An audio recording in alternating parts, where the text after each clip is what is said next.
ಯಾವನೋ ಪಾಪ ಮಾಡ್ತಾನೆ, ಅವನ ಜೊತೆ ಸೇರ್ಬೇಡ ನೀನು. ಯಾವನೋ ಪಾಸ್ಟರ್ ಬಗ್ಗೆ ವಿರೋಧವಾಗಿ ಮಾತಾಡ್ತಾನೆ, ದಯವಿಟ್ಟು ಸೇರ್ಬೇಡ. ನಿನ್ನ ಆತ್ಮವನ್ನು ಕಾಪಾಡ್ಕೋ, ನಿನ್ನ ಪರಿಶುದ್ಧತೆಯನ್ನು ಕಾಪಾಡ್ಕೋ. ದುಷ್ಟರಿಗೆ ಎಂದಿಗೂ ಮನಃಶಾಂತಿ ಇರುವುದಿಲ್ಲ. ಗುಣಗುಟ್ಟುವ ಜೊತೆ ಸೇರಿದ್ರೆ ನಾವು ಗುಣಗುಡ್ತೀವಿ, ನೆಪ ಹೇಳುವರ ಜೊತೆ ಸೇರಿದ್ರೆ ನಾವು ನೆಪ ಹೇಳ್ತೀವಿ.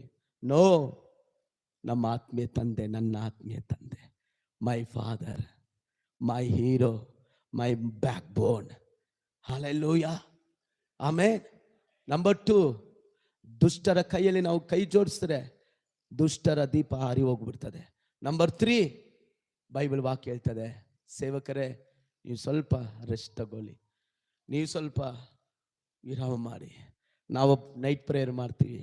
ನಾನು ಬೆಳಿಗ್ಗೆ ಬಂದು ಪ್ರೇಯರ್ ನಡೆಸ್ತೀನಿ. ಮೊನ್ನೆ 3 ದಿನದಿಂದ ಮೈ ಹುಷಾರಿಲ್ಲ, ಭಯಂಕರ ಜ್ವರ, ಕೆಮ್ಮು, ಕೋಲ್ಡು, ಬಾಯಿ